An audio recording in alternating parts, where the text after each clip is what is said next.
On today's video, I'm going to help you with 6 tips if you're struggling to increase your cadence, along with a few mistakes runners make when trying to increase their running cadence.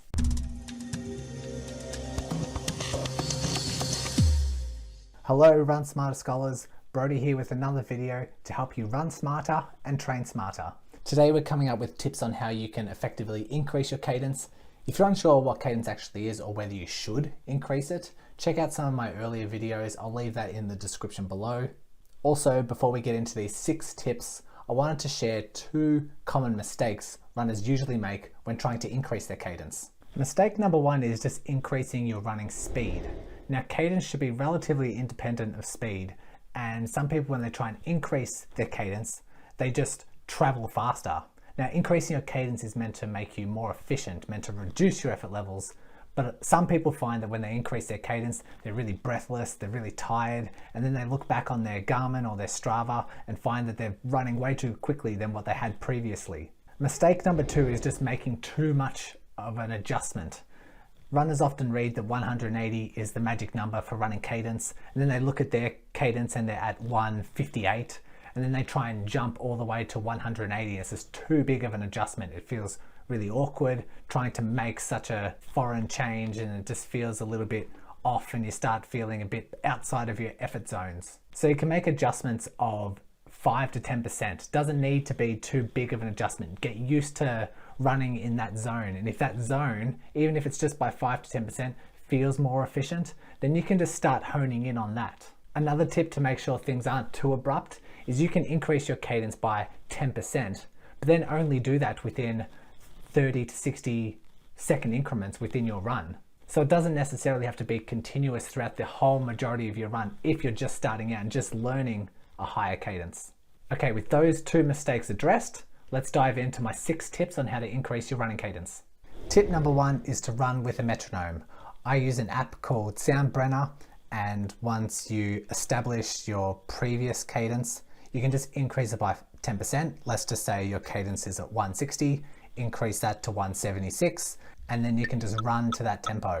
Tip number 2 is to use a treadmill. As I mentioned before, some runners like to speed up to try and increase their cadence, and a treadmill is the perfect solution so that you can keep your speed consistent while trying to manipulate the step rate.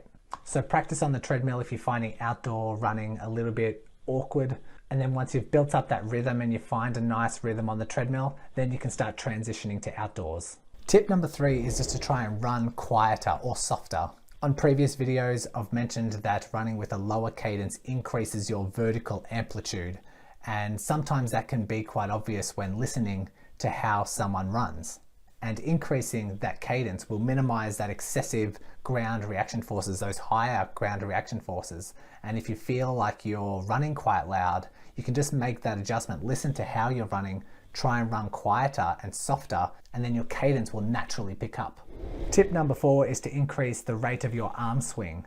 If the rhythm and coordination of your legs feels a bit awkward when trying to increase your cadence, you can try just swinging your arms faster. This is because your arms and legs, they move in a reciprocal manner, and if your arms swing faster, your legs have no choice but to try and match that rhythm.